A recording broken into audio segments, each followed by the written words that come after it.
So welcome to CapMac tonight.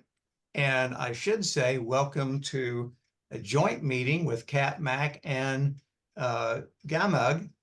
And we have a lot of things here, and we're going to come to some introductions in a moment.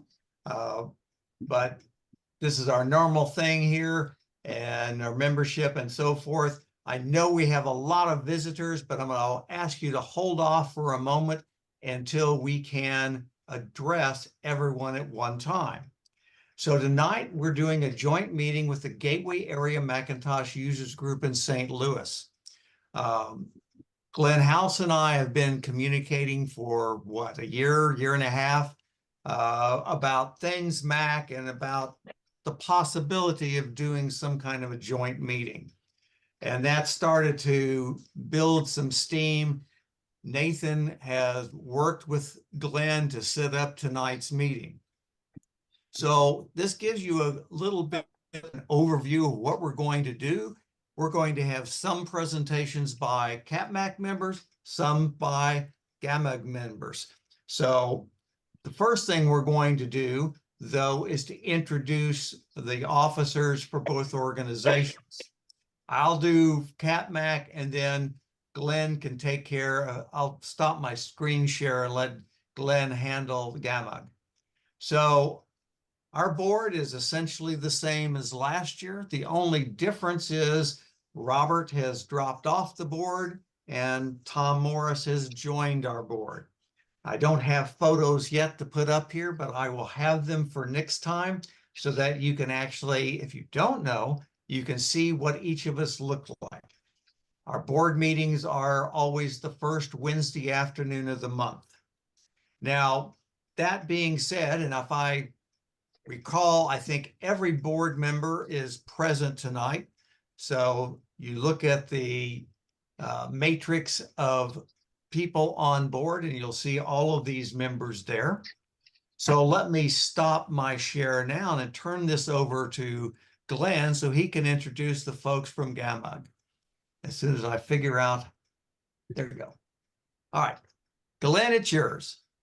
You know, all that share, stop, share, do all that stuff seems real simple until you're like trying to run things and make sure everything goes smoothly. Like, where the heck is that button? I can't remember. Trying to talk and use the screen and keyboard at the same time is a challenge. Well, what I'd like to do, and I don't want to catch Ron here by surprise. Ron, I know you like to introduce everybody. No, Glenn, go ahead. Okay. Well, Ron usually kind of does this with kind of a few things to introduce everybody. And you can see Ron Mueller down there waving his hand. Ron is our secretary. Is that correct, Ron? Yep. Yep. And then also we have John Connor, who is the president. And then you see Steve Maynard, who is, along with myself, are the two vice presidents. And I do not believe that is Alan. I don't see Alan with us tonight. Alan is our treasurer, and he is not with us tonight.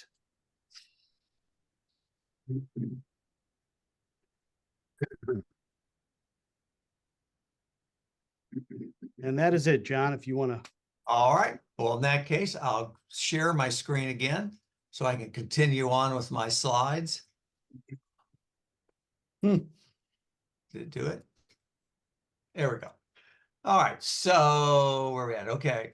We have in CapMac a number of appointed positions to help facilitate our meetings and other things that are going forward. These are the tentative positions for 2024. I do ask that each of you that's listed here follow up with me, please, and confirm that you're going to continue in your position. If I don't hear from you in a week or two, I'll start pestering you for that confirmation.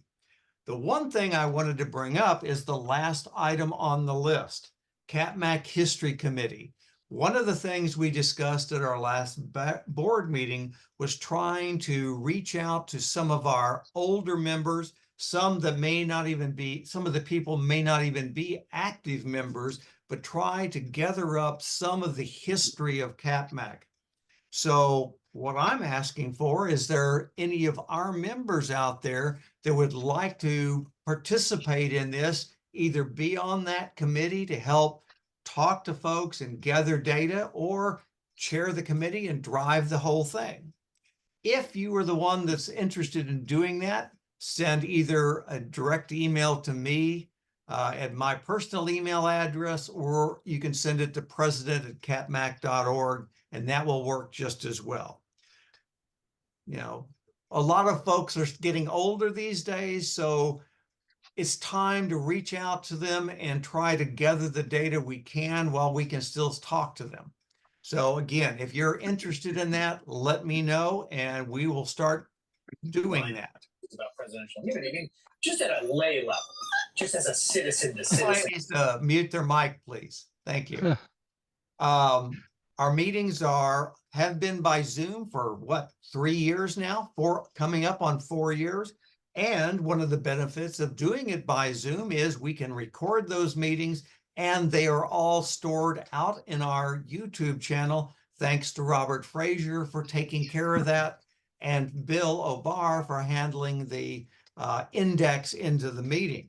So if you missed something or you want to see a topic that was covered in the past, go to our YouTube channel and you can view all those past meetings.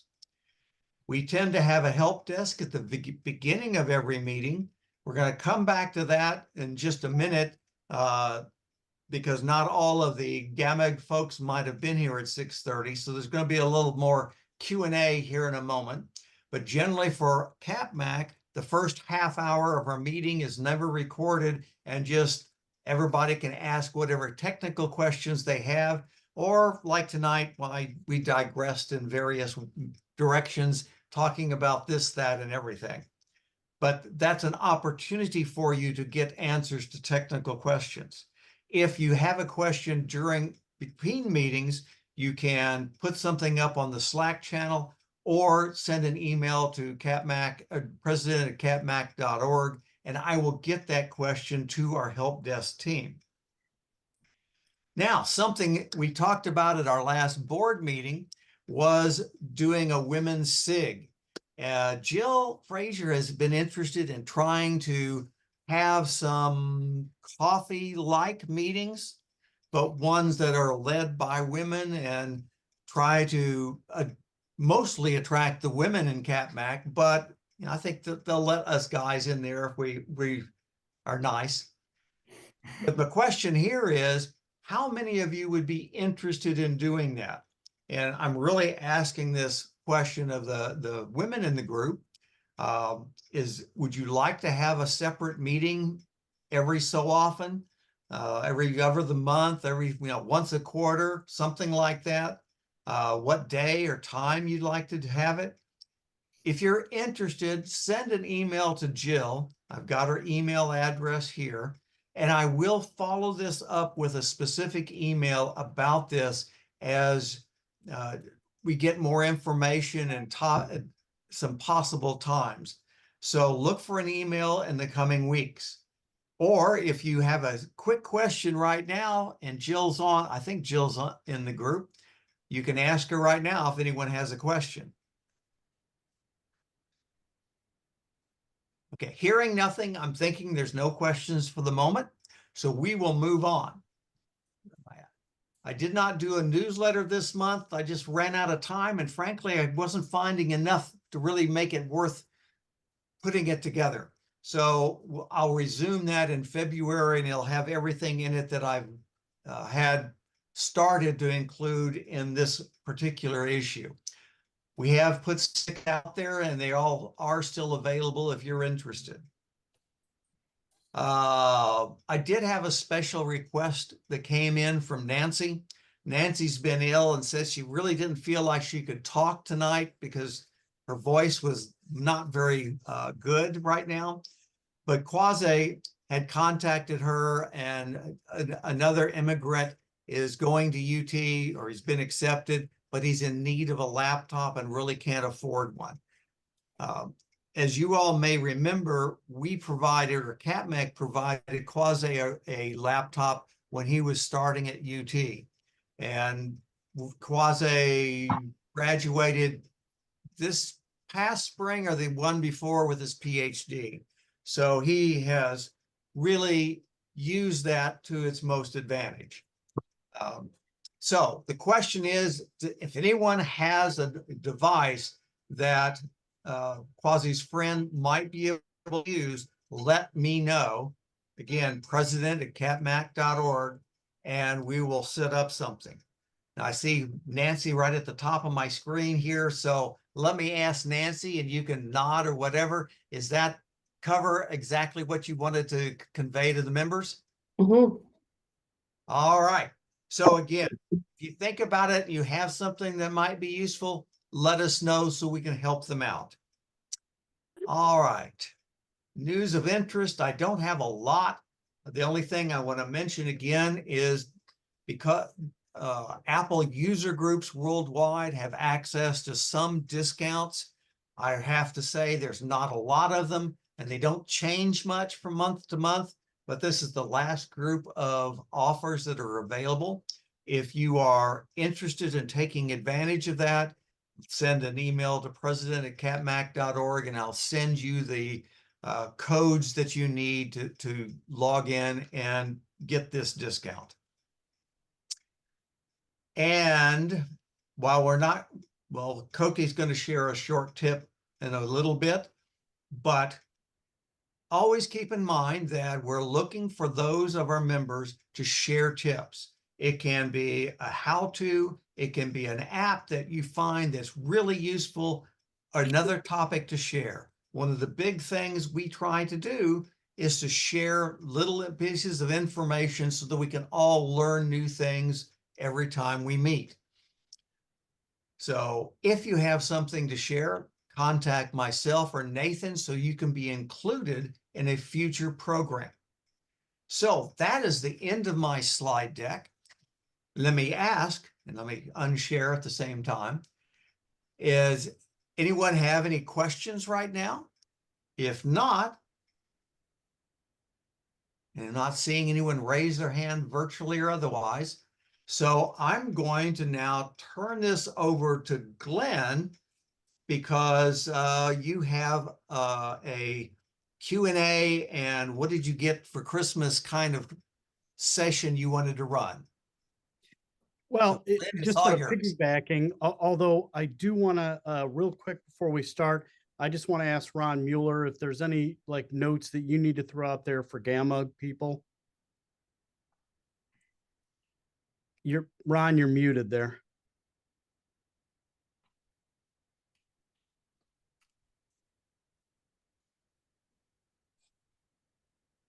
No. Okay. Sorry to put you on the spot like that. So I just thought it might be, kind of a fun topic to see if anybody, whether it's some new hardware they got, or maybe some software they got, or a peripheral or anything like that, that maybe you got, as a gift or bought a gift for yourself, that maybe you just wanted to share with the group and tell us what you got. Might be interesting to some people.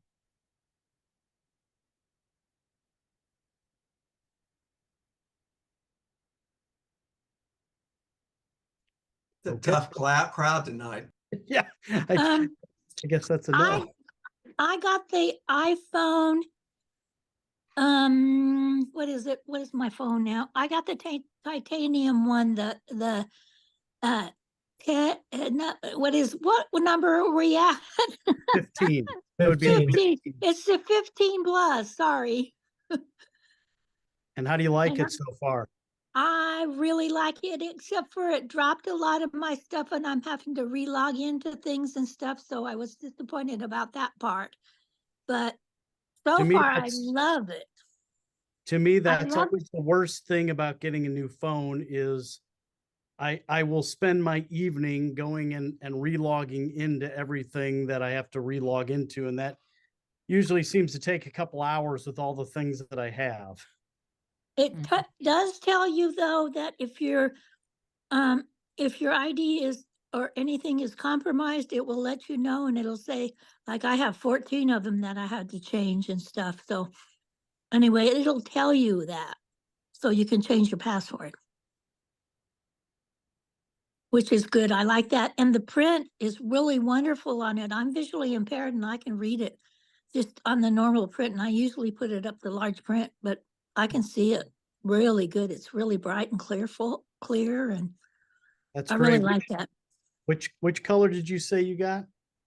I got the 15 plus, and no, I got the titanium one. so it's well, and there are a couple different titanium colors. Somebody help me out with that. I'm trying to Yeah, remember. there are, but that's for the iPhone 14s, the plain ones. The plain ones are the ones that have the colors. Oh, but so if you you want- okay, you just have the natural color. Yeah. I just, well, I have the titanium phone. The other ones are made a titanium too, I think, but they're different colors. They have color on them. And because the iPhone Pro and the Max are just plain titanium, no coloring on it, except other than the titanium. And Well, then I have a dark blue case on mine.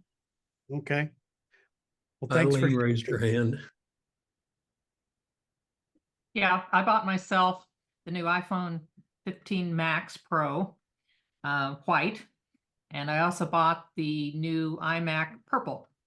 So far, like them both. I had the Apple do the data transfer on both of them because I wasn't going to mess with that. It only took me 3 hours on 2 phone calls with HP to get 2 of my older HP printers to connect, which initially they told me could not be connected, but we finally got them to connect. And it took me an hour and a half with Microsoft to get the Office 365 to let me do something besides read documents. And I have 2 more software programs that I haven't had time to check out yet. Other than that, everything seems to be up and running, and it certainly loads quickly. The iMac loads very, very quickly. Very pleased with that. Have not tried the telephoto lens on the 15 Max Pro yet, but I'm looking forward to trying that because I like photography and I have a Leica camera. So I'm hoping part of the time that it won't do telephoto as far as the Leica, but it'll do better than the old one at least. Well, I've got the 15 Pro Max as well, and I've been really happy with the pictures I've been taking with it. Mhm. So hopefully you will as well. Yeah, I'm happy with the phone's battery life. I turn it on by 7 in the morning and don't turn it off till 10 at night. And it's pretty well lasting the entire day. I'm getting down in the 25% maybe by the end of the day if I've done a lot of gaming and such on it, but using it a lot. But otherwise it's lasting quite a while. Pleased with that. You know, it's interesting that you mentioned the battery there because so I've been using and somebody help me because it's escaping me at the moment. You put your phone in landscape mode and it now has like the kind of the clock on there and some other features. I'm trying to think what the name is. Standby. Standby. Thank you. The only thing I don't like about that is that you don't want to have your phone plugged in all the time, but if you want to use standby mode at night, which I like to, because that's right now it's the only clock I have in the bedroom. We have in our bedroom, and you've got to have it plugged in to do that. So now I've got my phone plugged in all night, every night. I do just to recharge mine and make sure it's ready to go the next day anyway. I think Patty has a hand up there. I do. So I bought myself something from 12 South called a hover bar tower. And it holds not only my iPhone and my iPad mini, but it also holds my very large iPad. And it has a heavy base. It has an arm that you can move up and down and around. And I find that it's really handy, and I had it in one place a little up until about an hour ago, and then I moved it where I could sit down in my favorite chair and put it next to me so that it could hold my iPad while the meeting was going on. I highly recommend it. They also make another one that's a table mount.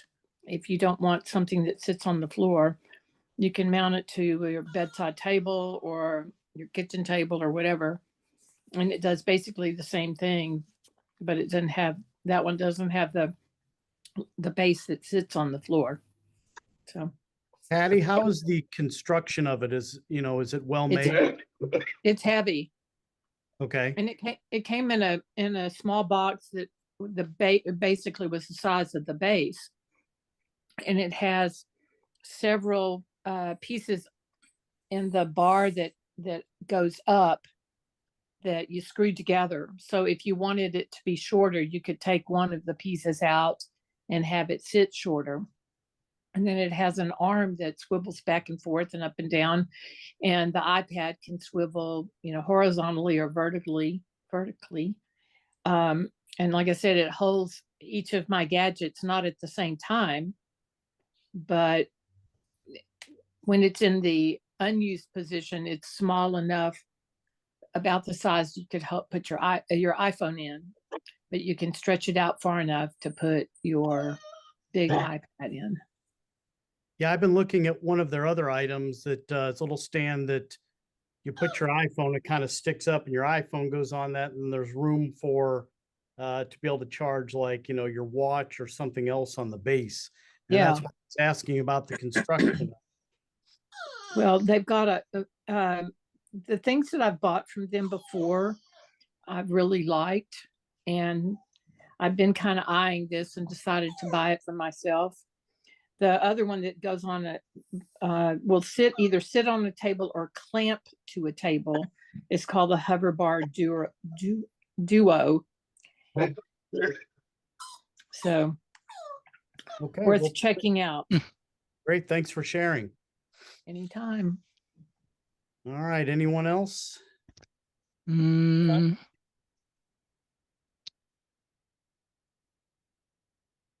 Glenn, should I mention the two that you and I talked about before, or am I getting ahead of myself?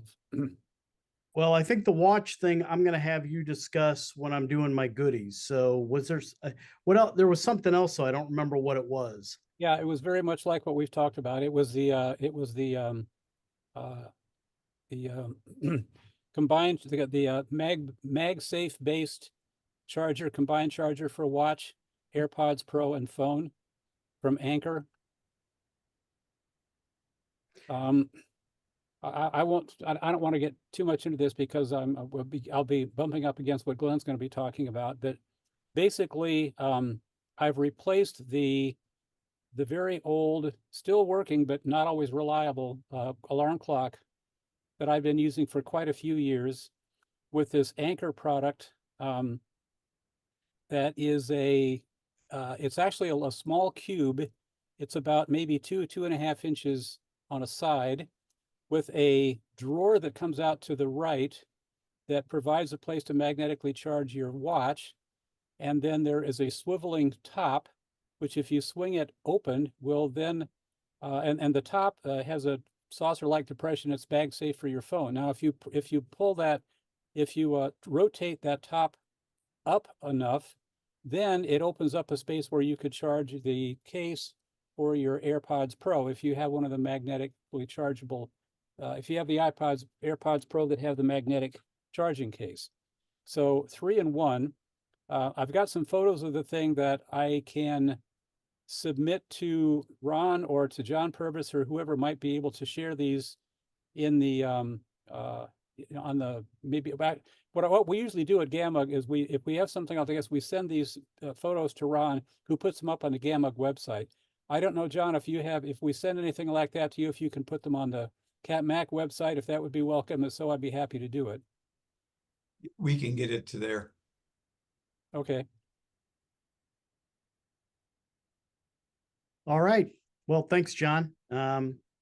Okay, I look, that seems to be it, unless anybody else has anything else. I just thought it might be fun after the holidays just to share any new products people got.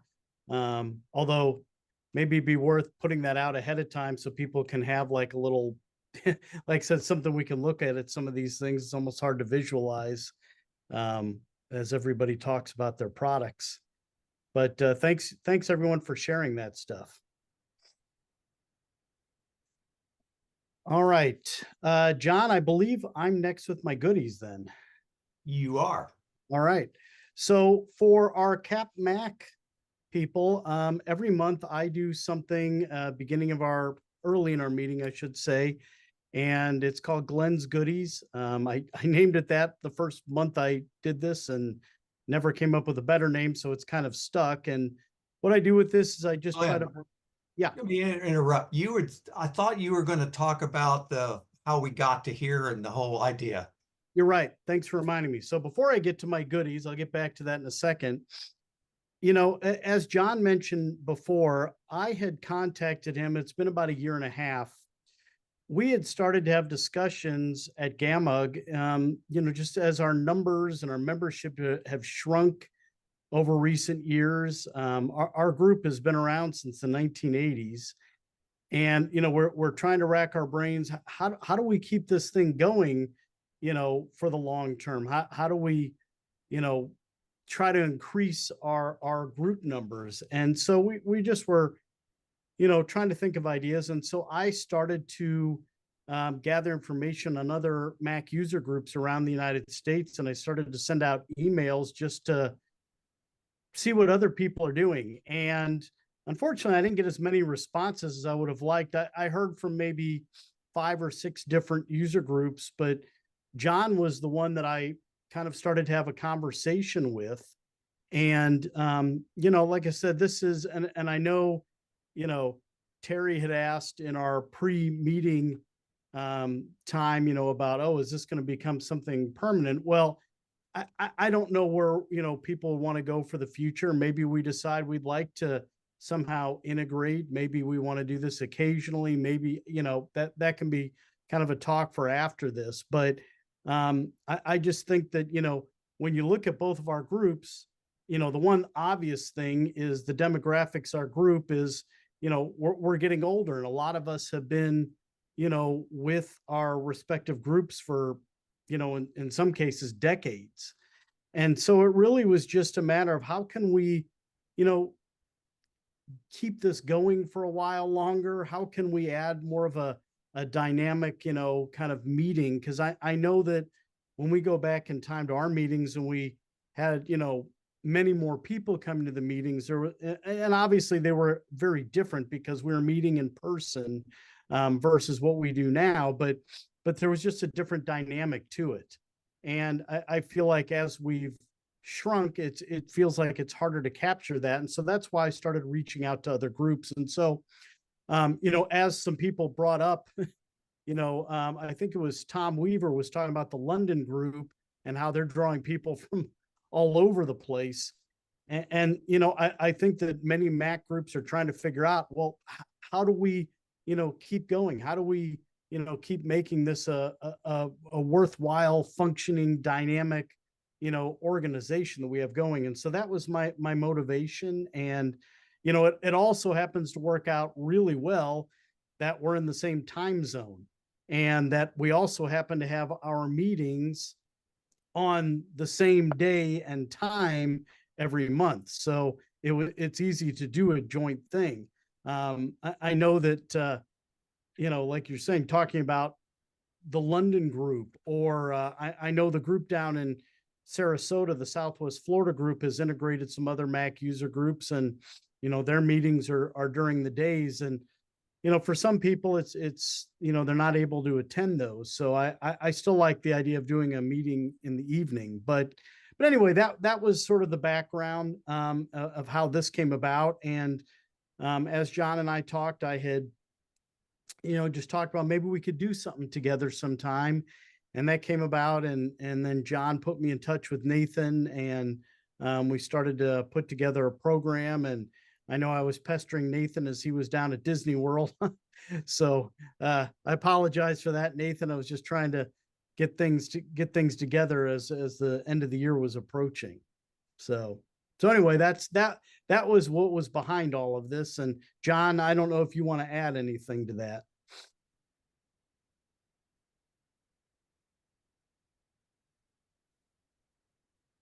And finding the right button on my desk. I think you covered it well, Glenn. Okay. All right. Well, then what I'm going to do is I'm going to share my screen here. Well, hold on a second. should probably add real quick that the San Antonio user group folded and they have a bunch of members from that have merged into our group. Okay. Which would make sense because I would imagine you guys are the closest one to them.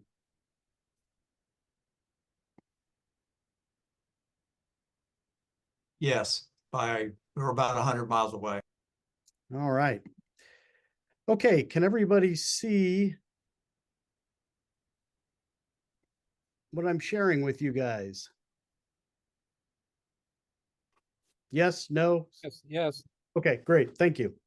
All right. So as I was telling our CapMac audience, this is something that I do on a monthly basis. I have something called Glenn's Goodies, and my kind of what I try to achieve with my goodies is I try to mention some relevant news that has come up. I try to do some tips and tricks in here that might be useful to people. And then I try to usually round up with a little bit of something kind of fun or humorous or whatever. So, so that's my goal. And I'm hoping you all find it useful as well. Before I actually get into it, I just heard some news today that I did not include in here. So if anybody is going to be in the market, is interested in the new Vision Pro, I just heard today those are going to be released to the public. You can start buying them on February 2nd. So that'll be coming up here in what, about 3-4 weeks here. All right. My first thing I have here, well, I'll guess that's not going to start on its own.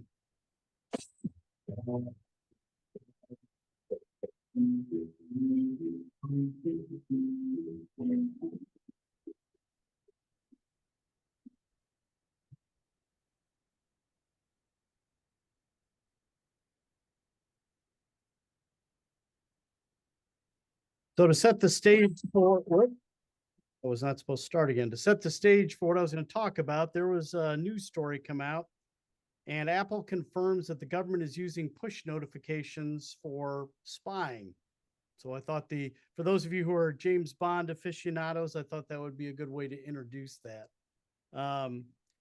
So I'm going to read a little bit. I want to just read this from the article that was in iDrop News that Jesse Hollington did that I read.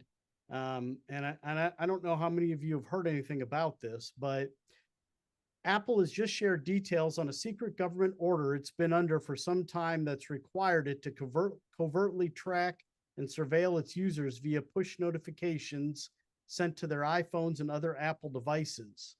While Apple has been prohibited from disclosing details on this program, the company was grateful to see the gag order effectively lifted when U.S. Senator Ron Wyden penned a letter to the Department of Justice urging it to permit Apple and Google to inform their customers and the general public about demands for smartphone app notification records. In other words, the U.S. Department of Justice has required both Apple and Google to share information on push notifications that travel through their servers, sometimes with little more than a subpoena to justify the request. And they haven't been allowed to tell anybody about it. So this has just become public recently. Even though messaging apps like iMessage and WhatsApp are end-to-end encrypted and Facebook Messenger is now joining the club, most of them suffer from one dangerous loophole. The push notifications sent to your device still travel in the clear. Plus, on an iPhone, they're associated not just with the person's third-party messaging account, but also with their Apple ID. This means that a push notification can be used to tie a user to their Apple ID, which Apple says may be obtained with a subpoena or greater legal process. So I don't know that I'm overly concerned about this. I know some of our members are more concerned about the privacy aspects of this than others. But this has just come to light that, the government has been doing this. So I'm not too worried about what I'm putting through these messages or notifications, but I did think it was a very interesting story that, the government's had Apple and Google, I guess, on a gag order that they haven't been able to share this until now. Excuse me, could you share what's meant by the push notifications? I don't always have push turned on an app, and I don't know if that's a strategy where you don't get push notifications? Could you just explain a little bit how that works? Well, as I understand it, and feel free for anybody else to jump in who might understand this stuff better than I do, but I'm just, to me, I think it's just a notification that is being sent to your device through these apps. And if anybody can speak to that further, jump in here. So What I think that's this means is that your incoming text messages are subject to this type of snooping, but your outgoing ones wouldn't be. And furthermore, if you turn off notifications for a particular app, my thought is the Apple server probably still receives the notifications and can hoard them and send them to the government, but they just don't pass it to your phone because you didn't want to be bothered with them. That's what I suspect the meaning is here. Terry, you're probably right on most of that. That sounds right to me, Terry. Although then if it's true about only incoming and not outgoing, then, but when you're sending it, it's still going through probably their servers somewhere. So, Oh, the outgoing one would have to be gotten from the other person's account, Yeah. Apple or Google account, when their incoming is being snooped. Right. So the government would have to subpoena the records for both ends of a conversation that happened through texting, or both ends of a conversation that happened through a messaging app. They'd have to subpoena both sides to get the whole picture. Correct. Hey, Glenn, this Yeah. is Alan. I Yeah. believe that the push notifications is just telling you that you do have a message from a certain person. It's what appears on your thing. So they're not telling you what's in the notification, not telling you what's in the message, just the fact that you got one. And that's all that's being shared with the government. Well, That's my opinion. That's what I've read. Then I wonder, what is the government getting out of that? Where would they go from there with that? Well, they might connect both ends like Terry was talking, but they don't have any information. And if you turn off notifications, then they have no reason to send them. And I don't think they're hoarding them. I think they just save that for you. I think she's right that if you turn off notifications, you are sidestepping this. Actually, I don't think you'd be sidestepping it, and here's why. App developers' app server requests to send a push notification out, and Apple still gets that, I think, and Apple server makes a decision whether or not to send it on to the phone. And so if an app's server tries to send out a push notification to you, even if you turned it off, Apple might still hear about it, and they might be able to collect the text content of the push notification and send it to the government on one of these subpoenas. That's what I suspect may be the case. Well, thanks, Terry, and thanks, Alan, for jumping in and helping to answer Ginger's question. But by the way, while I've got Alan here, I was trying to introduce Alan earlier. He wasn't with us yet. Alan is the treasurer for GAMUG. So, all right. I have a second bit of news, and this was about the Apple, that should say Apple ban. That is a mistake there. Sorry on the typo, not banned.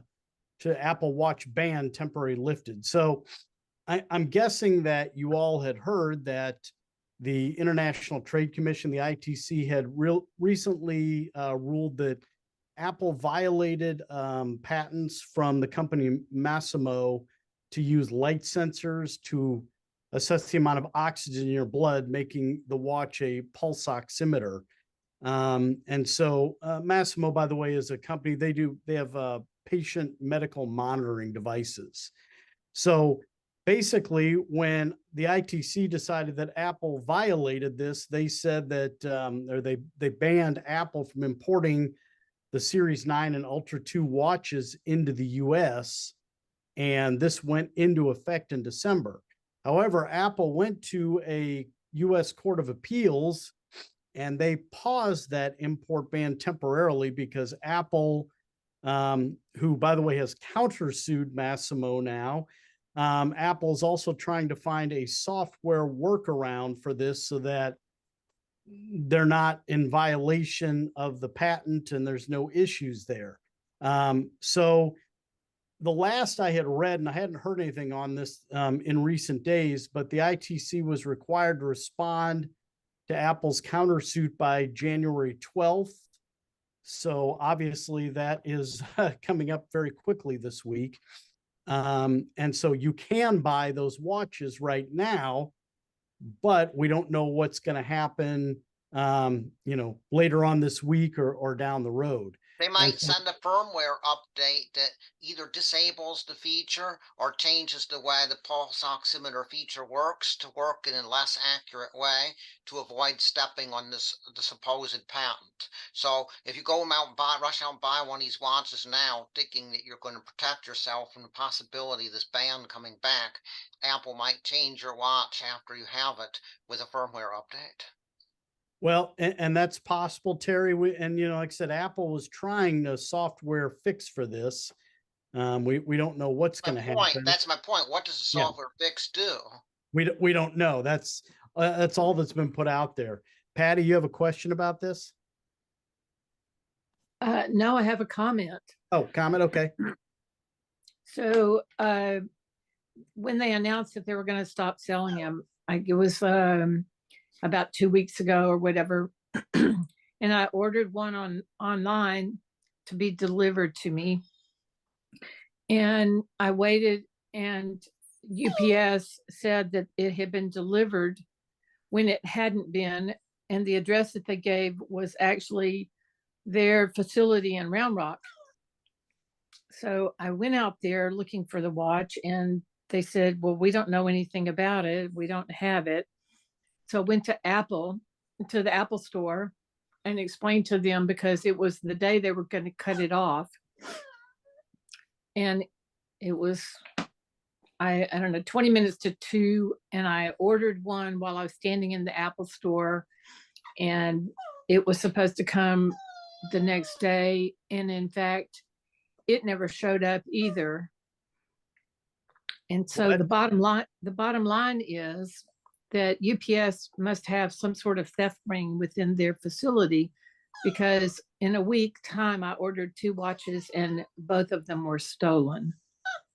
So, here in Austin, I never received, my orders ended up, I canceled them and got my refund, but not cool. So be careful. Well, that's a shame. Sorry to hear that. Mm-hmm. John, I was going to have John Connor jump in here also, because John, this would be the time you want to jump in and explain what you did. Sure. Well, again, I read about the ban and was somewhat surprised. Began to look into it a little further. Now, I actually wrote up a thing that I sent to Glenn that, again, I can send to for posting on the GAMUG, and if we like it, on the CapMac website. So for now, I'm just going to read from what I wrote down, and just to share. And my experience was quite the opposite, in that we actually went into an Apple store to make our purchase. So we have always purchased new iPhones and watches by trading in our previous models at the West County Apple Store in St. Louis, Missouri.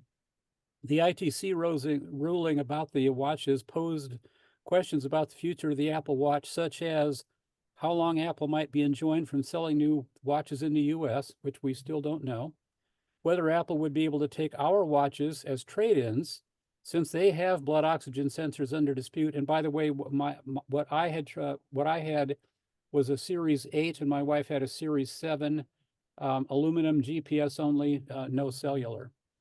The other question was how to deal with major changes rumored for the Apple Watch Series 10, or maybe Series capital X. We're not sure what it's going to be called. We don't know. So I make it a point not to buy first generation and new technology. So we might have been faced with keeping our Series 8 and Series 7 watches until the release of the Series 11, and hoping they would last. Now, Apple was allowed to resume sales of the Series 9 and the Apple Watch Ultra 2 when a federal appeals court stayed the ITC ruling. I quickly checked Apple's website to see if they were still offering the trade-in, and found they were. So on December 20th, we went to the Apple store and traded in our Series 8 and Series 7 watches, for Series 9s. Now I go on, there were some other things that we did at the store, but that has to do with that Anchor MagSafe device that I talked about earlier. So essentially, I became a little concerned that there might be a serious interruption in the supply of Apple Watches because they've had the pulse oximeter since Series 6. And I was afraid that there might be some difficulty in selling those watches, and thus there might be the trade-in value that I knew our watches had, because they're relatively recent, might go away. So we decided to go ahead and just trade in for Series 9 now. So now I never thought that I would trade up a Series 8 for a Series 9, because I usually skip at least a couple of generations on watches. My wife's Series 7, trading that in for a Series 9 is not quite so radical, but we decided to go ahead and do that, again, because we weren't sure whether the availability of the watches, what was going to happen to the availability of watches, what was going to happen to the possible trade-in value for ours. So we felt it was basically a matter of striking while the iron is hot, run to the store, do the trade-in while we can. And thankfully, they had the model and color and so forth of the Series 9s that we wanted available. So we went ahead and got them. Wearing them now, we like them very much. Pretty much end of story. Sorry here, I flipped ahead. I didn't mean to hit that. All right, thanks, John. So yeah, we don't really know, where this will end up yet. I would not be shocked if we do see some kind of software update for watches coming from Apple, though, to try to solve this whole problem. But there's a ton of news out there on this, so I'm sure that we'll be hearing more about it sometime this week. All right, now to get into some little tips and tricks and things. I don't know how many of you use the Apple TV a lot, but we run everything in my household through Apple TVs. We have multiple ones have them on all of our TVs, and I've been kind of annoyed with tvOS recently because what Apple is doing is sort of trying to make the Apple TV app the hub of all of your Apple TV usage. And so if you're familiar with this, you're going to get a screen that looks something like this, where they're previewing something, and then they have like an up next bar where you'll find things that you've been viewing that are, there. They'll also have other rows of things that are telling you, oh, you should watch this, or we think you'd enjoy this, or whatever. Well, what I find when I go to my Apple TV is that I'm in the screen, and then I'm constantly leaving the screen to get to the home screen that has all my apps on it, because I only spend a small amount of time using the actual Apple TV app in there. There's a lot of times that I want to use a different app, Netflix, or we get our live TV through Fubo TV. So I'm going to those. So I was trying to figure out, well, is there a way to change this? And I actually figured out how you can make your default not the Apple TV app, but instead just the screen with all your apps in it, like what it used to be. So if you find that annoying like I do, here's how you do it.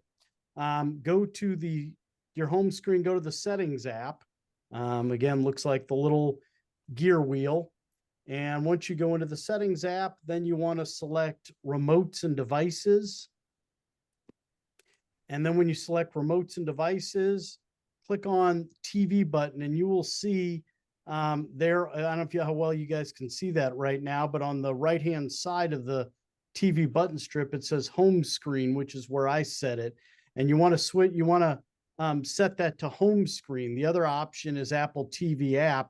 And if you click that TV button, it will switch back and forth between the two of them. And if you set it to home screen, now that's what you're going to get. You're going to have all your apps on there, which is what I prefer. So when I hit my home button on the Apple remote, when I first turn it on, it goes to my app screen rather than the Apple TV app, which is what I prefer. All right. My next little thing is how to force restart your iPhone. I don't know about you all, but I find this gets confusing because it's different by model. And so obviously sometimes you have some kind of glitch that forces you to do some kind of forced restart of your phone, which, by the way, sometimes can just be beneficial for cleaning out processes that have been going on in the background that are making your device run slower. And this is the case with all of our devices. So really, it depends on the model of phone. So I thought I would kind of go through that with you guys. And that way, depending on the phone you have, you can figure out how to do it. So if you've got an iPhone 6 or SE, you're just going to press and hold the sleep/wake button and the home button at the same time and release them when the Apple logo appears. And you can see I put in diagrams here just so you guys can see where those are on your phone. If you have the iPhone 7, you're going to press and hold both the volume down button and the sleep wake button together. And again, you release them when the Apple logo appears. So again, you can see where those are. And then if you have the iPhone 8 through 15, you're going to press the volume. They've made it a little more complicated on the newer models. You press the volume up button once and release, press the volume down button once and release, and make sure you do those first two things back to back quickly. And then you press and hold the side button until the Apple logo appears and then release. So I don't know why they had to make it more complicated. I'm not sure what it is about the newer iPhones that require doing the volume up and down buttons first before you hold the side buttons. But so if you need to restart, that's what it is based on, depending on what type of iPhone you have. Okay, Find My. I don't know how many of you use Find My, but sometimes it can come in pretty handy. And so it's built into your Apple devices, and it's a great way to locate your devices if they go missing, or you can share your locations with other people.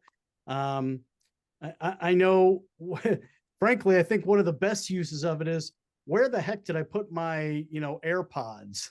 That kind of little thing, when they're sitting somewhere around the house. But so anyway, I thought I would share with you guys here just this quick little video that Apple made on how to use it. With Find My, you can share your location with friends and family, help find your Apple devices and supported items, and even share items like AirTags with others. We'll show you how to turn on Find My, how to locate and share supported items, how to locate your Apple devices, and how to share your location. When you sign into iCloud on a new device, Find My turns on automatically. To adjust it, open Settings, tap your name, tap Find My, and tap Find My iPhone. If Find My is set up on your iPhone, your paired Apple Watch, AirPods, and Beats headphones are set up automatically too.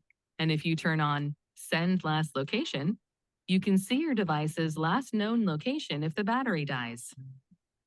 You can use the Find My app to help locate or share supported items like an AirTag in your bag. Tap Items, and then tap an item in the list. You can see it on the map or swipe up on the handle for more options. If it's nearby, you can tap Play Sound or Find Nearby to help you find it. To share the item, tap Add Person, then Read About Item Sharing, and tap Continue. Next, choose a contact using iCloud on their device and tap Share to send the invitation. Everyone sharing the item needs the latest version of iOS. If the item's location is unavailable, you can turn on Notify When Found, and you can turn on Notify When Left Behind to receive an alert if you accidentally leave it behind. If your item is lost, you can tap Enable under Lost Mode to get a notification when it's found, lock it to your Apple ID so no one else can pair it, and leave your phone number or email in case someone finds it. To help locate a missing Apple device, you can use Find My on another device signed in with your Apple ID, or a device that belongs to someone in your family sharing group. Or you can sign in to iCloud.com/find on any mobile device or desktop browser. Tap Devices to see your devices on a map. Select one and swipe up to see your options, like playing a sound to help you find it nearby. If your device is further away, you can tap Directions to get directions to it in Maps. if you activate lost mode on a device like your iPhone, it's locked with the passcode and linked to your Apple ID so no one else can use it. You can leave a message on the screen with your contact info, and you get a notification if it's found. The device must be connected to the internet to activate lost mode.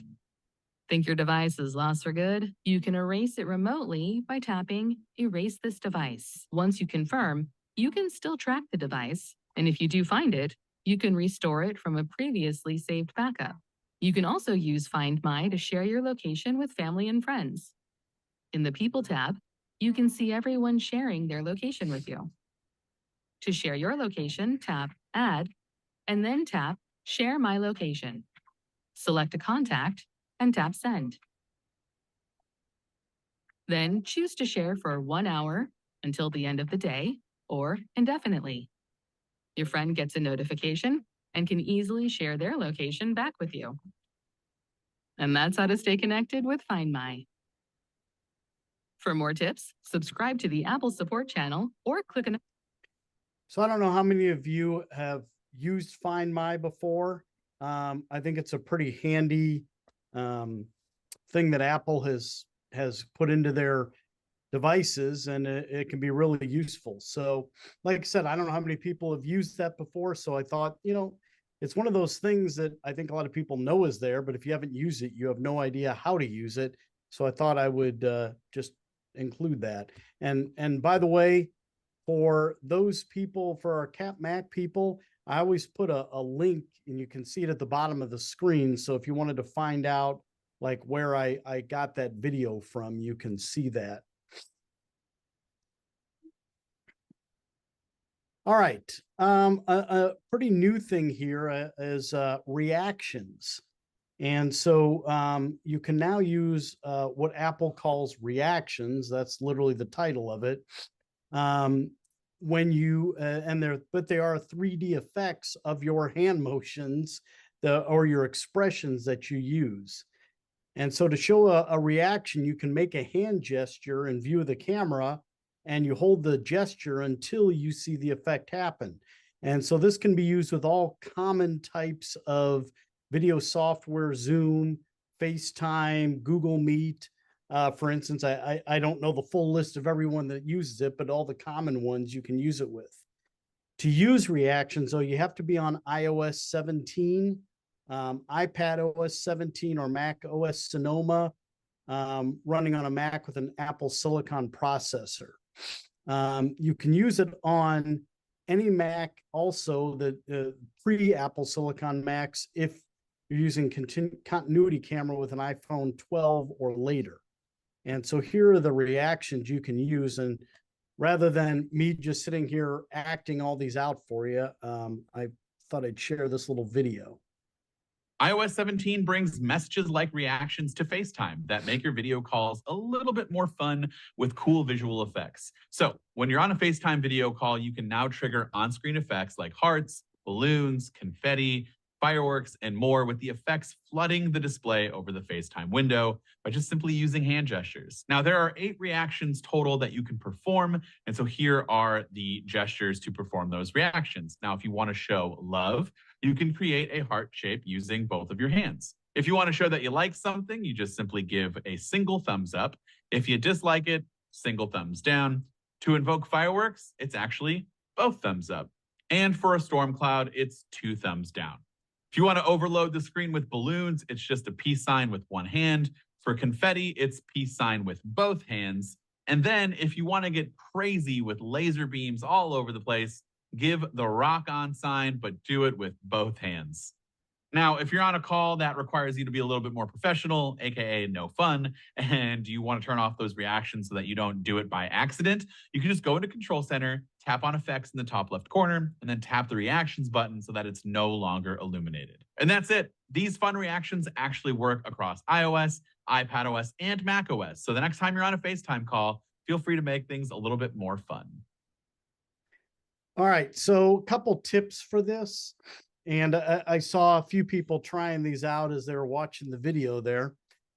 Use clear gestures that are easy to see on the screen, and the angle of your hands can be really important. So you know, when you're doing it, be very deliberate. Like if I'm gonna, make the heart, it's got to be able to see the heart, and you can see the hearts coming out there. So you have to be deliberate. It's also easier for the device to recognize your hand gesture if they contrast with your background. So if they're blending in, it may not be able to read them. Keep your hands away from your face and body. So do stuff out in front of you here where it's real easy for the screen. Also, if you cover your face while making the gesture, it may not trigger a reaction, or it can take longer for it to happen. And when you make the gesture, hold it. It may take a few seconds. So, if I'm going to do it, hold it there. And you can see it took a second or two before that came up. Now, if you're in a serious meeting, let's say you're in some work related meeting or something that you don't want these accidentally popping up just because you make a certain gesture, or if you're just getting tired of them popping up, you can disable the reactions. And so here's how you do this. And here's another quick little video. There's this new feature in iOS 17 and macOS Sonoma called Reactions, which is really cute for about 2 seconds. And after that, it's really annoying. The Reactions feature can appear when you're on any type of video call, whether it's FaceTime, Zoom, or something else. And what triggers it is when you make certain gestures with your hands. For example, if you hold up a thumbs up, it gives you that. 2 thumbs up is fireworks. And if you want to learn about the other gestures, I'll put that into a dedicated video. To disable reactions on your Apple Silicon Mac, start a FaceTime call, then click on this icon at the top right. Then under camera settings, click here to disable reactions. If you're on an iPhone or iPad, once again, launch the FaceTime app and then swipe down from the top right corner. You'll then find that same option for video effects here at the top. By the way, this is also where you'll find options for portrait lighting as well as studio lighting. Now that you're not going to get those annoying thumbs up icons popping up at your next HOA meeting, how about clicking the like? All right. Those are my tips and tricks. I thought I would share a quick little product I came across that, if it's something you're in the market for, looked pretty interesting to me. I don't know that it's something I would buy, but somebody here might be interested in. And it's called the Nuya Scan Reader Pen 4. And so as I put here, it is a translator pen that instantly translates written or spoken words, making it quick and easy to understand foreign languages anytime, any place, in practically any situation. The tiny translating gadget also packs special features for people with dyslexia, as well as for language learners young and old. It can translate text on pages, digital screens, textiles, boxes, and much more, and it can allow you to carry on a conversation using a language you don't know. The pen is equipped with a tiny scanner that you can smoothly drag across the words you need to read. Within a moment, the text appears on the pen's built-in 3-inch LCD ready to translate it. It recognizes 55 languages and can translate into as many as 112 languages. It can read back the text and can recognize your own speech. That means you can use the device as a real-time translator during conversations. The pen also features built-in Chat GPT, so you can research on the go, get directions, and more. There's even dyslexia assistance, which makes the pen automatically highlight every word as it's read. In addition, the Nuya Translator Pen offers several built-in dictionaries, including ones that translate English to Japanese, French, Spanish, Arabic, and many more. Right now, you can buy this for $159.99, but it supposedly sells regularly for $187. And here's a little demonstration of this in use. Nuya Scan Reader Pen 4 is a multifunctional translator.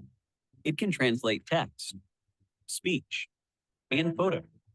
It also features dyslexia reading aid, dictionary, scanner, and Chat GPT. It can be used as a photo translator. Take a photo, then the pen will instantly interpret the text. It also supports real-time two-way speech translation. Can I have one cappuccino, please? 需要别的吗？ No, thank you. It is also a scanner pen. Scan the unique QR code, then everything you scan will be simultaneously on your device. You can translate the scanned content to another language with one click and export it to TXT, Word, and PDF format. This feature works for any system of mobile, tablet, and computer. This pen supports 112 languages text translation.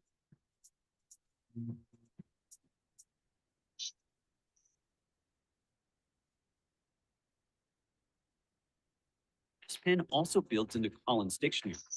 Slide the pen over the word, and the pen gives the pronunciation, definitions, example sentences, and more. Click any word on the screen, and you can jump to check its definitions.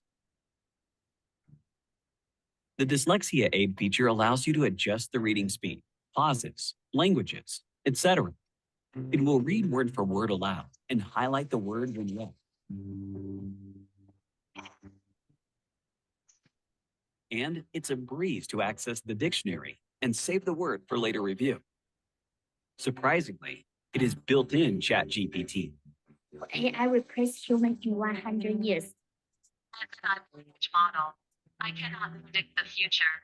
However, according to experts, This pen can scan almost everything, such as toy, jar, iPad, fabric, bottle, snack package, etc. The new Yes Scan Reader Pen 4 is waiting for production, and we need your support to bring this smart invention to life.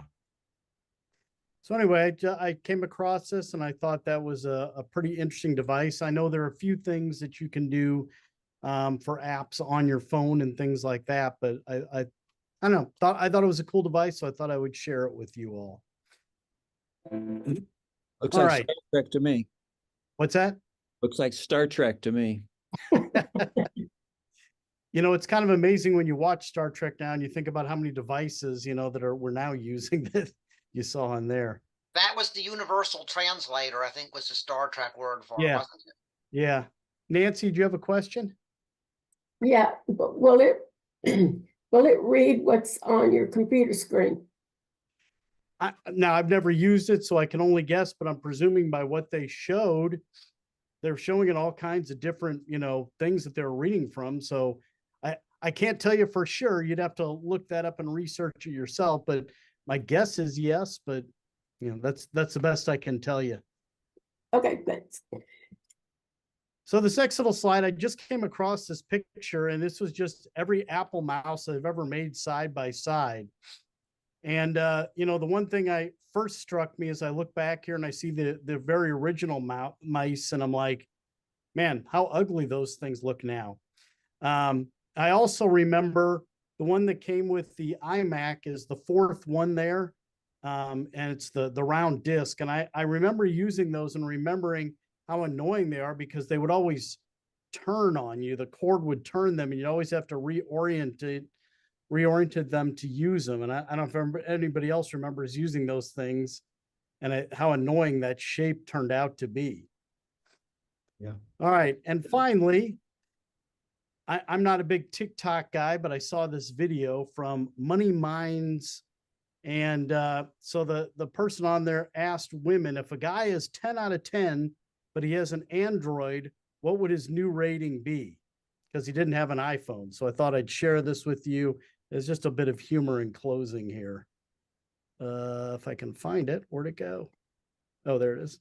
He's a 10, but he has an Android phone. What's his new rating? A 3. That's a 0. That's hard. It's a 0. Our pictures for Instagram are gonna be terrible. It's green text and I'm doing blue. I feel like it's that great. iPhone all the way. Why are you having an Android? Go get your money up. Get out of the house. If you don't have an iPhone, you're a nerd. And I'm not doing WhatsApp either. Are you broke? Like, how can you not afford an Apple? So anyway, I saw that. I don't even remember how I came across that video, but I saw that video and I just thought I got a chuckle out of that. And I just retired from teaching high school last spring, and the iPhones really are a status symbol in this country as opposed to Android. So anyway, there you have it. There are Glenn's goodies, and I hope that you guys got something out of that and enjoyed that. Thank Glenn, you. a quick comment on the mice slide, if you don't mind. When I worked part-time at a CompUSA store here in town, which has since closed, when the iMacs had just come out, and we actually sold a piece of plastic that was color coded to the color of the mouse and the color of the iMac. I think I said iPad. Sorry. When we had the multicolored iMacs with the matching color of what we call the hockey puck mouse, that round one, we actually sold a piece of plastic that was teardrop in shaped that would snap onto that mouse, and then it would impose an asymmetry on the design so that you could see which way the mouse was pointing, so that you didn't have that annoying problem that you were talking about where you didn't know, you clicked it and you thought you clicked here and you really had clicked there. Yeah, So I just remember that. Yeah, the mouse was so bad that you had to buy an appliance to make the bloody thing usable. I just remember always struggling with that thing. You know, and I'm glad you brought that up, John. It wasn't, obviously I wasn't the only one that drove me crazy with that thing. There's a story, I don't know if it's apocryphal, that they used to do that to Steve Jobs, put the mouse backwards. You know, knowing his person, you know, knowing what his personality was, I'm not sure how well that went over. All right. So anyway, trying to think, I believe, Nathan, you got a couple apps you're going to talk about now. Sure.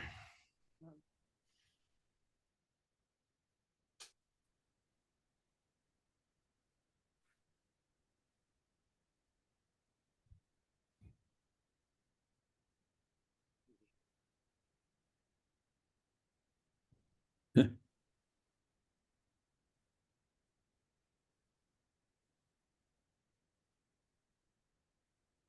see. No, stop. I don't want to do that. I want to share my phone screen. Let's see. Here we go.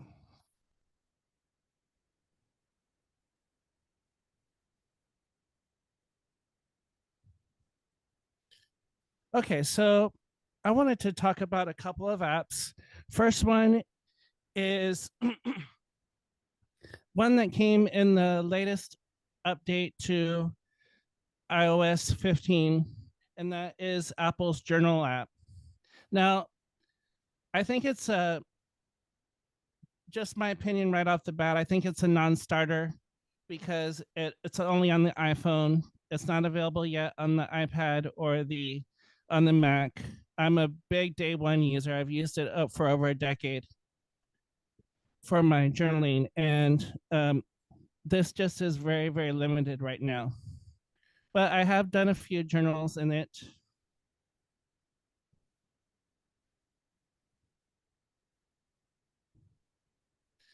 And it looks like I heard a good description of it, that someone on a podcast called it like a social media for one. And it's just your entries in a just long list. It has the day you can put in. It has I guess the best part of it is the API. So it will take whatever you're listening to and say, do you want to write about what you were listening to, or a location that you visited? Although a lot of the times I get, you ate at such and such place, do you want to write about it? And I'm like, no. But and then so it's taking location data, it's taking music data, and it's taking photo data. So here's some of the journaling suggestions. Your trip to Orlando and Lake Buena Vista, or Disney World, the Friday trip to Kennedy Space Center. And describe the most memorable part of your week. Highlights from your photo memories.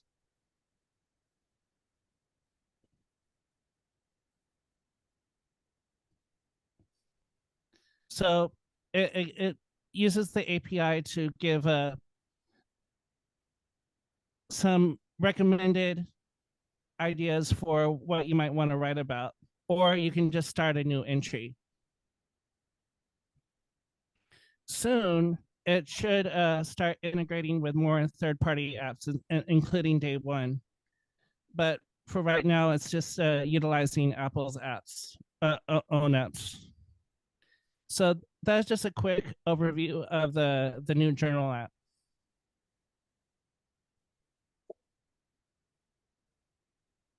But like Nathan, I Mhm. can you speak to it or do you have to type it in? You can. So I'll add a new one. You can do what you normally do. Like you can tap on the little microphone at the bottom and start talking. I am writing a journal entry, but the dictation is not entirely accurate.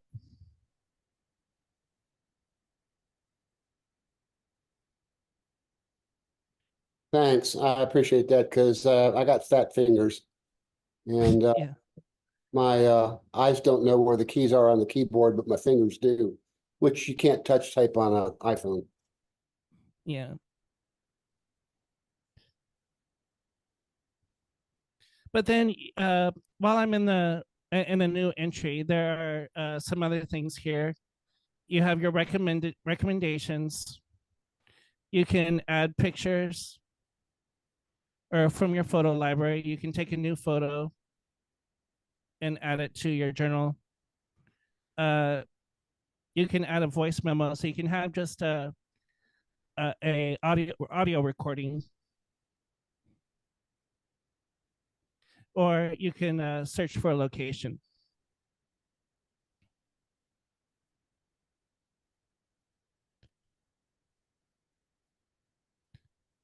So, oh yeah, and you can, and I'll just go and delete that one. So that is Apple's journal. I'm still not going to give up Day One anytime soon because this is only available on the iPhone. Day One is over a decade old, and it's so much more full featured, as well as being available on the Mac, where I mainly want to do my journaling.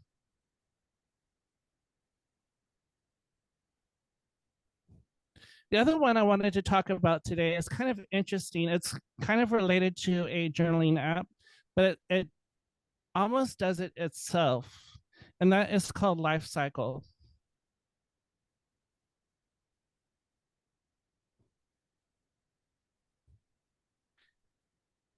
So what it does every day is that it will count your steps, count your sleep, count how long you were at home, your commute time, and your work time. So for example, I was 8 hours and 17 minutes at work, 9 hours of sleep, 4 hours at home, 22-minute commute, 13-minute commute. And then you have a question mark. And so using your app, it tells you where you were. And so I can choose the location, which was Jiggers Elementary School. And this was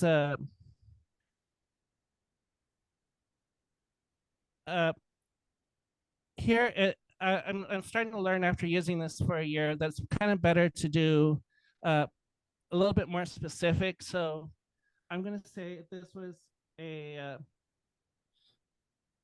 professional development.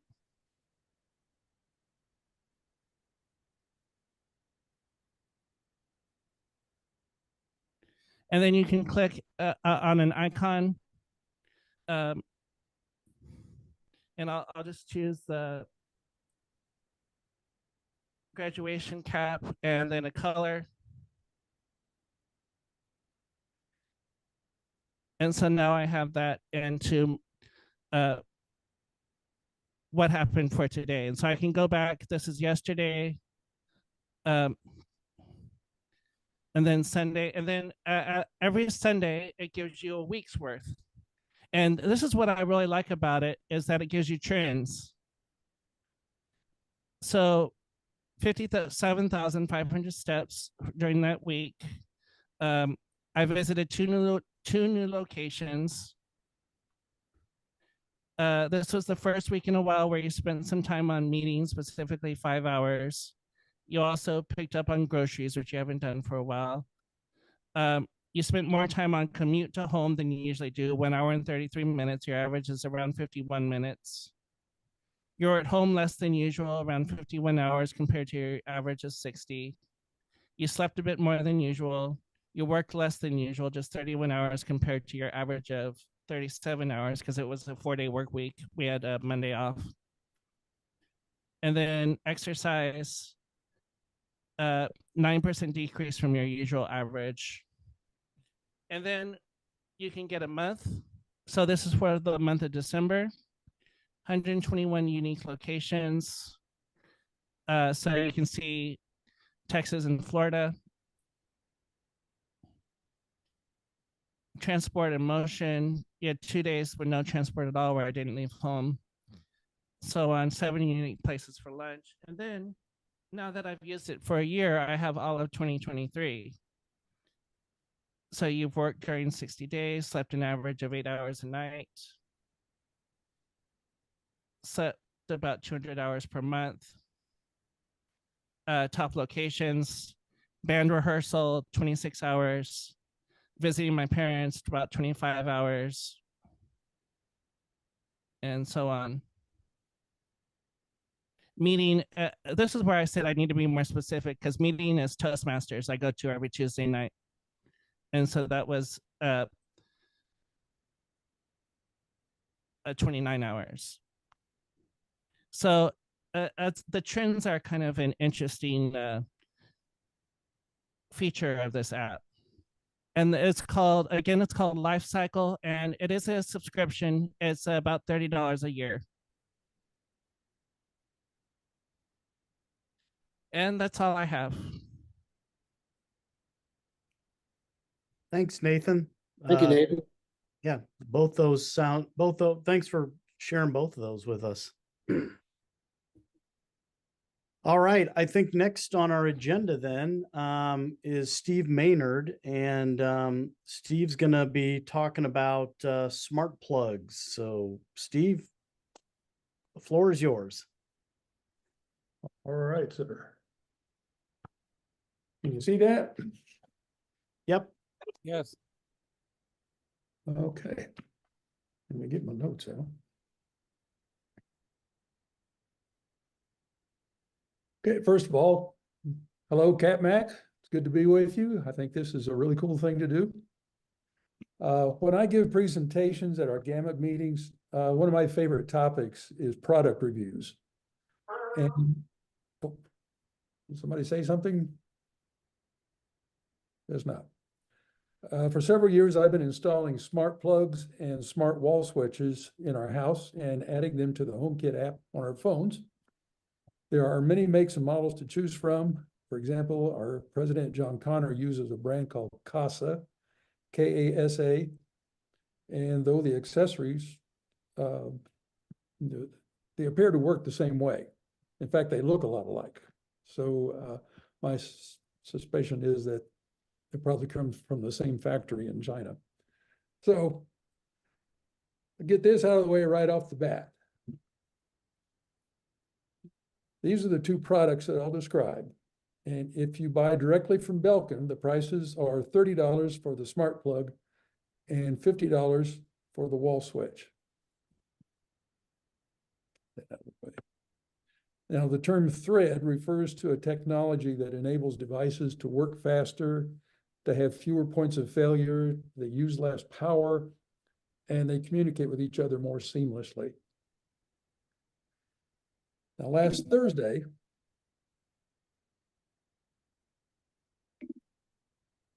advance.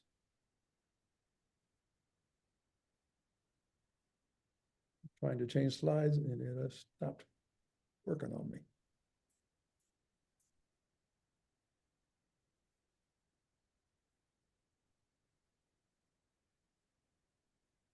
Okay, something's gone amiss here. Dave, you want to try to quit it and start it again? No, I got it going. Okay. Okay. Okay, last Thursday, when I went to the Belkin website, this pop-up appeared. 30% off if you subscribe to their emails.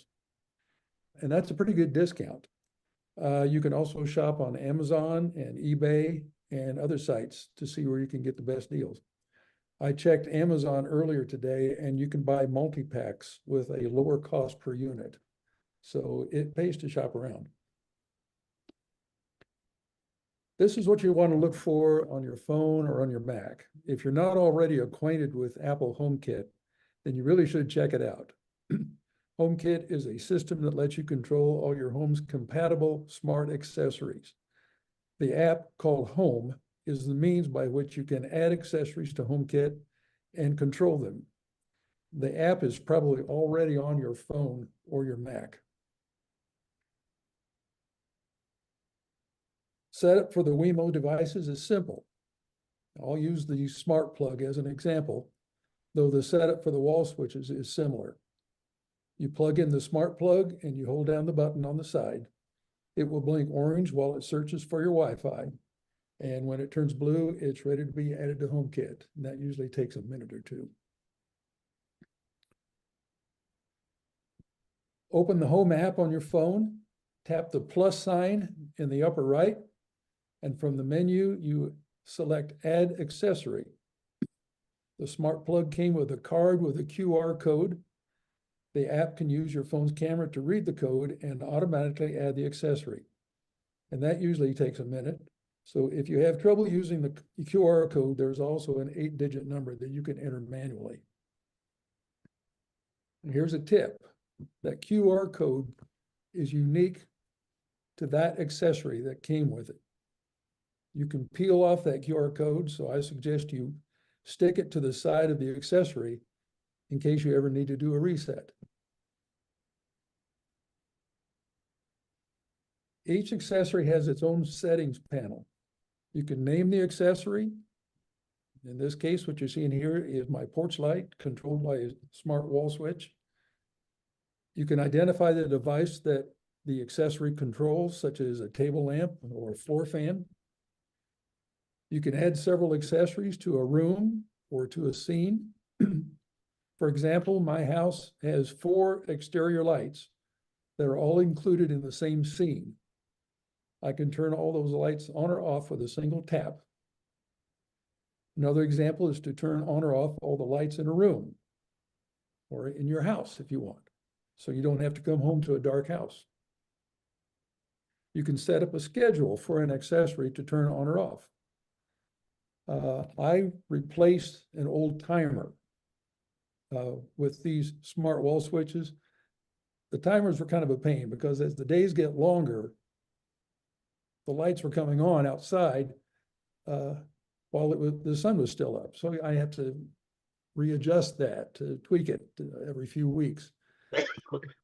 But with these accessory settings, you can set your device to turn on or off according to sunset and sunrise. You can do it 15 minutes after sunset, or 30 minutes, or an hour, or whatever. I have our outdoor lights set to turn on shortly after sunset and to turn off just before sunrise. It's a very handy feature as the days get longer. You just set it and forget it.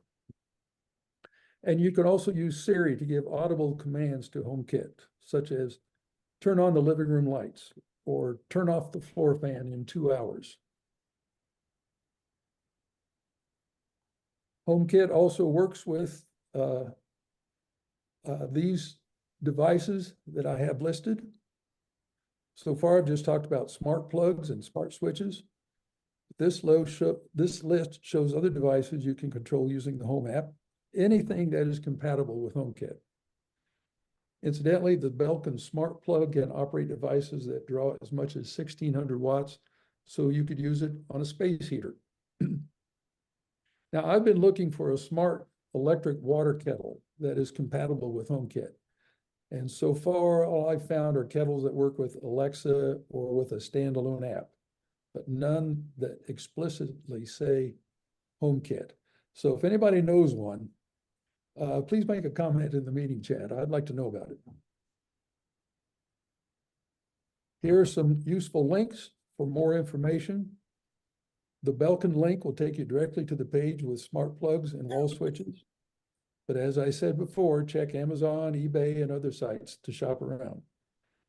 The Tom's Guide webpage is a few years old, but it still has good information. I'll convert these slides to a PDF along with my narration, and our secretary, Ron Miller, will post the file on the GAMUG website within the next day or two. You're welcome to check it out and get the information. So anybody have any questions or comments? Steve, I would love to find one that would work with my coffee maker, but I haven't heard of one yet. Well, You need to have a home hub in order to use this? No, they connect directly to your Wi-Fi. Well, earlier today when I got on, I was telling everyone that my thermometer went off today, and so I have to get that fixed or get a new one or whatever. So I had that hooked up to the Wi-Fi. I mean, to the HomeKit. Yeah, and I also have my HomePod connected to that system as well. Are you talking about your thermostat? Yeah, my thermostat and my HomePod. Yeah, okay. You said thermometer on it. It threw me. Oh yeah, thermostat. I'm sorry, thermostat. Yeah, I have a HomePod too. And it's nice to be able to control it, play music. It's another device that is compatible with HomeKit. Yeah, I liked at Christmas time that you could tell it to play Christmas music in it, and it would play Christmas music. Yeah. Now we have a smart thermostat. It's called a Sensi, but it doesn't work with HomeKit. You have to open the app and tweak it. Yeah, I have Echo B. Echo and Nest, I think, are both compatible. Yeah, yeah. Steve, how can you make a deadbolt work with home app? Do you have to buy a special kind of a deadbolt? Yes. On the outside, it has a combination lock, a cipher lock, enter numbers to open it. But on the inside, you can close the bolt manually, or you can control it from an app. It takes batteries. Your door has to be really well aligned with the striker for it to work.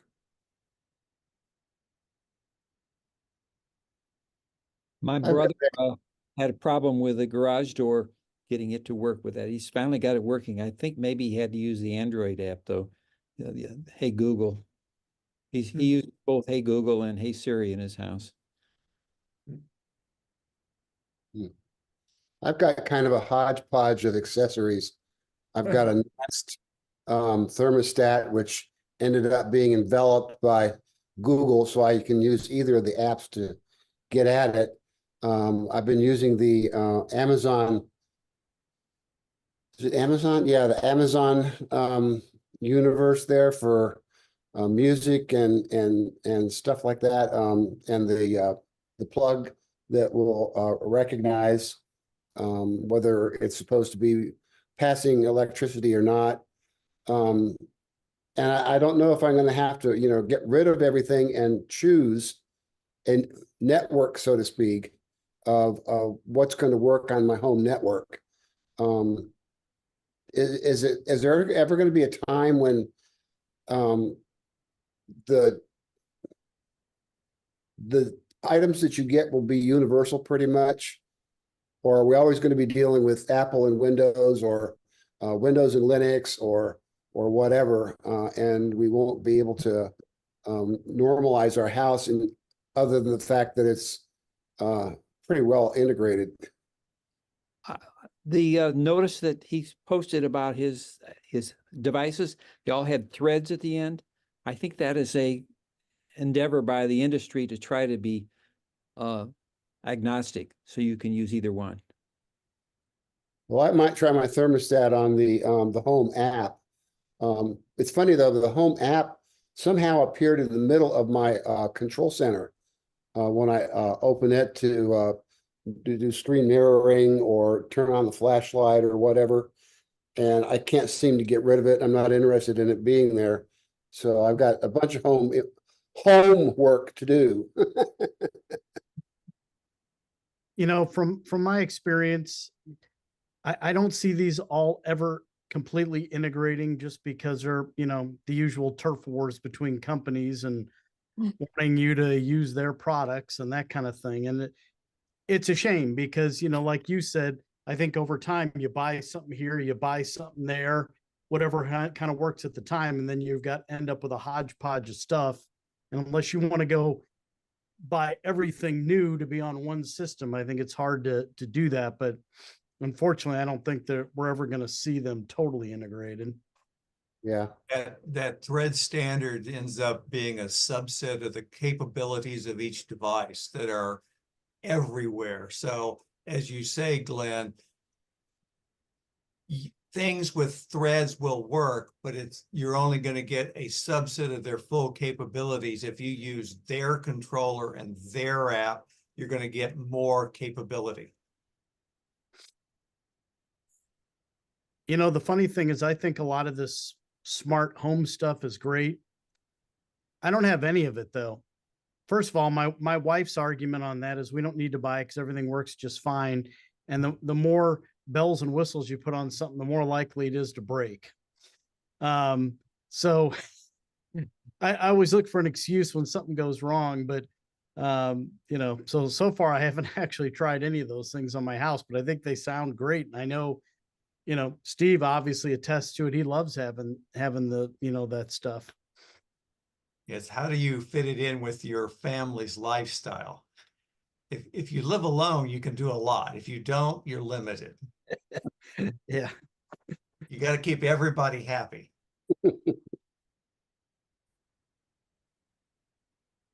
Yeah, my wife is technically challenged when it comes to anything technical.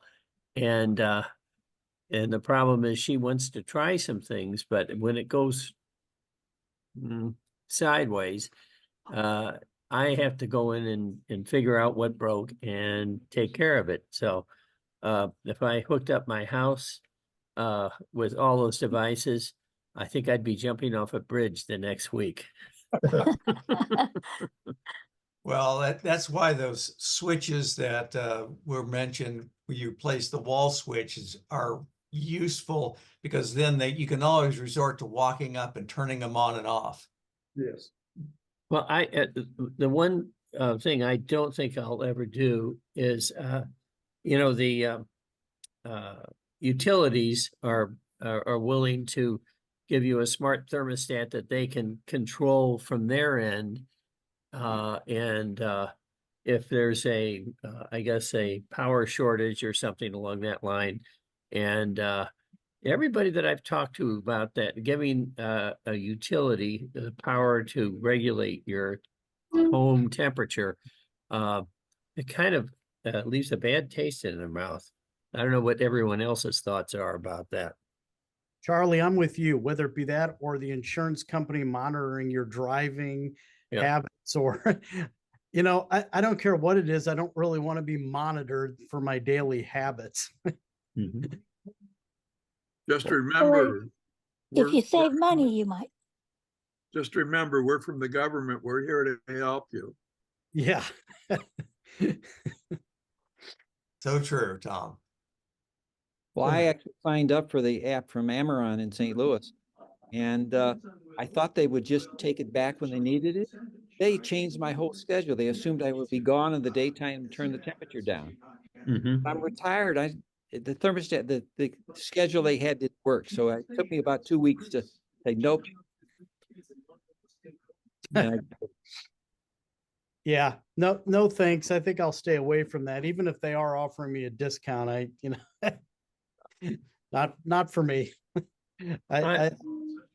I'm always afraid of somebody hacking in, and you say, oh, you know, that's almost impossible that somebody could get into it and, or in this case of the utility, making a mistake and turning your heat off in the middle of winter, or turning your air conditioning off in the middle of summer. That's what I would worry about. You say, well, that stuff never happens. It never happens. I've been a member of a credit union for about 30 years, and they went through some software changes, and they started taking house payments out on the first, and then on the second, and then on the third. And yeah, and they did that several times before they got their software right. So luckily I had money in the account to cover it, but it was just insane. It was just like, how many more of these things you got to take out? You should have. CPS has been doing that with Nest in San Antonio, automatically raising the temperature in the summer to conserve energy. Yes. Well, I heard the Texas power grid's kind of fragile. That's what I've heard. Let's just say. Depends on who you better hope ask. that there's not a blizzard. Yeah, I wouldn't trust them, no. It's not the grid that's fragile, it's the people that manage it that are fragile. Yeah. They don't know what they're doing because it used to work so well automatically all the time. And then a situation came along and now it's been repeated and they still haven't done anything. Soapbox over. You realize We the called that control center for Stormageddon. that's in Taylor. You know, I wonder about all these home products because, you know, you mentioned hacking and I don't really ever hear much talk about that, I guess, with these smart home things. But if they're computerized, then there's, you know, a way to hack something, you know, and but you don't, I don't know. I haven't really heard much about it. I don't know if you guys have. Well, I don't think there's a lot of money to be made that way. Alexa. They're not hackable unless they're connected to the internet. If you can just put an automatic device that you can control and it's not connected to the internet, probably should be safe. As long as the devices aren't calling home and being able to pick up software that way. That brings up another question. What are the best devices that work on our LANs, our local area networks, that don't really use the internet?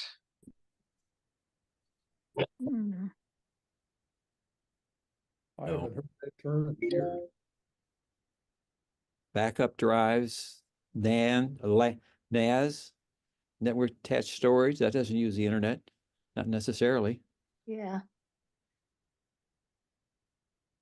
Well, or set up if it doesn't have to call home, set up an independent network separate from the one that your computers are on so that just those devices are on it. Right, you can do that.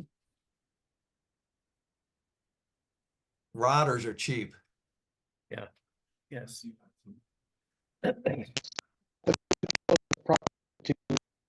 John?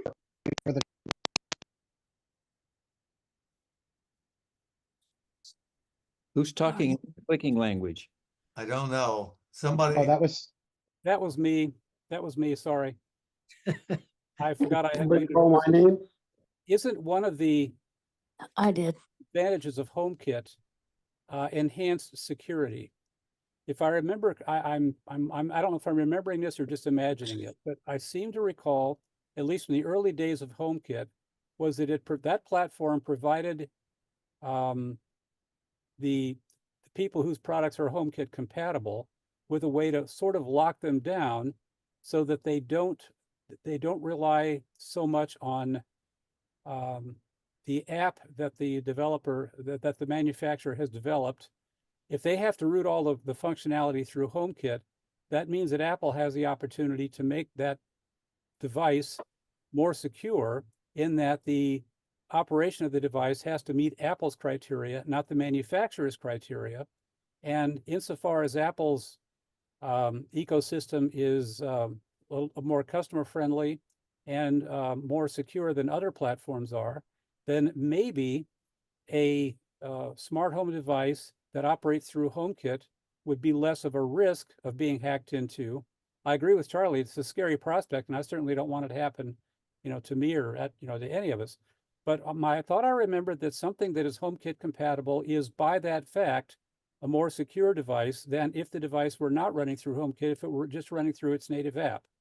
Not sure if, again, I'm not sure if I've got that right, but I seem to recall having heard that somewhere. The early devices, Apple required to have a physical chip in them for security. But after a while, they relaxed that and they now allow the same functionality to be implemented in software. Did The that- net result, though, should be, as you suggest, John, that they are more secure than cheaper ones. I think security is a priority for Apple. I agree. President Purvis, Yes, Kogi. do you want me to wait and do my presentation for capsule next time? Maybe it would be a good idea, given that we're almost 9 o'clock. Yeah. You mind doing that? No, I don't mind at all. Okay. We'll put you on the list for next time. Okay. Well, with Koki generously just volunteering to forego her presentation for this evening, we're now finished with everything we had on the schedule. I do hope that everyone, both our CapMac members as well as our visitors from GAMUG, have enjoyed tonight. I certainly have learned several new things. Yeah. I think that Glenn gave me the answer for a question my wife has yet to answer about the Apple TV. And I will be fixing that tonight. But it has been a very interesting meeting from my point of view. I hope everyone out there enjoyed it. I look forward to hearing some feedback from our members outside of the meeting about, what they think and where we should go in the future. With that said, Glenn, do you have anything to add? Well, I just echo what you said. I thought it was a great meeting tonight. It's great to have, this many people here and interaction back and forth. I enjoyed tonight's meeting and I would love for us to do some more stuff in the future. And John, I know that you guys have put out there to us if we'd like to join you next month because you've got a guest speaker. And our members don't really know about that yet. But I don't want to speak for our group yet, but I think we would love to join again and hear your speaker. But we'll talk to our group and get back to you on that. What is the topic of the speaker? Nathan, can you answer that? The speaker is Dave Hamilton, and he is going to be talking about cool stuff he found at CES. Oh. And if you don't know who that is, he used to be with Mac Observer, and he does the Mac Geek Gab podcast.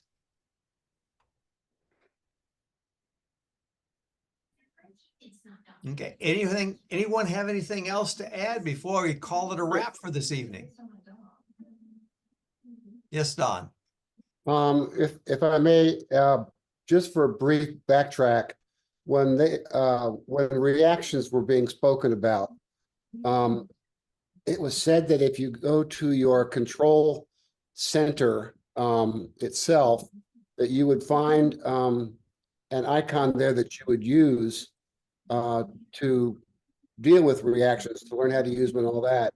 I could not find that, and I could not find it in system settings and going to control panel within that and find anything.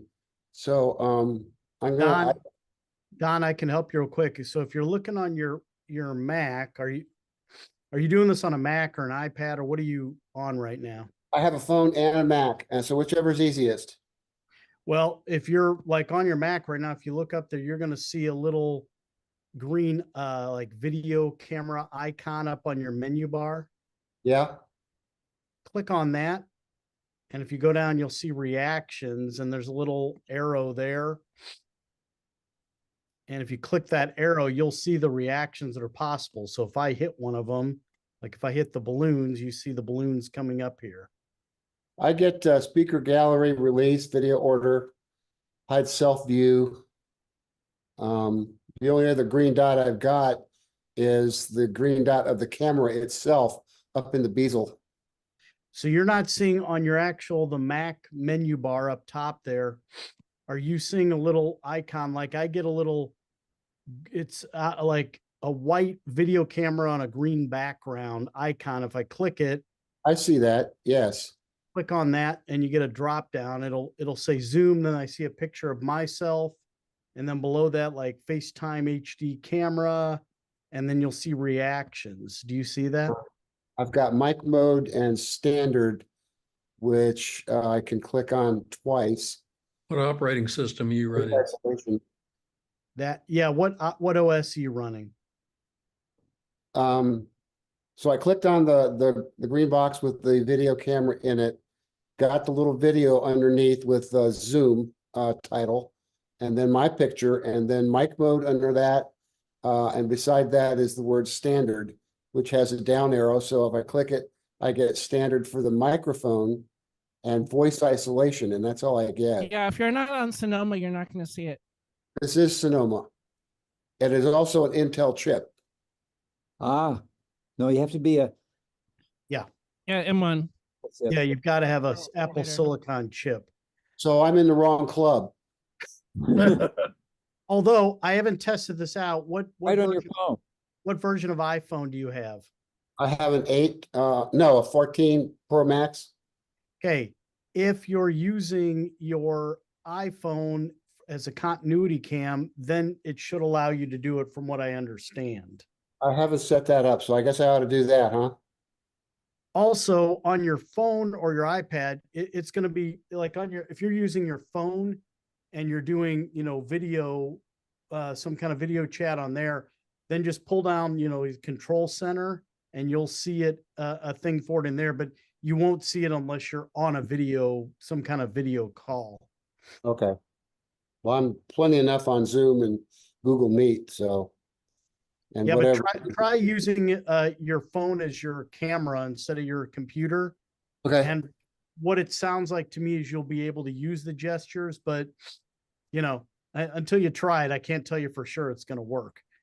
I've seen them elsewhere, but I can't remember where it was because I would do that to my friends sometimes, for a birthday wish or something. I'd find the balloons and do them, but I can't remember how I did it. So, thank you. Sure.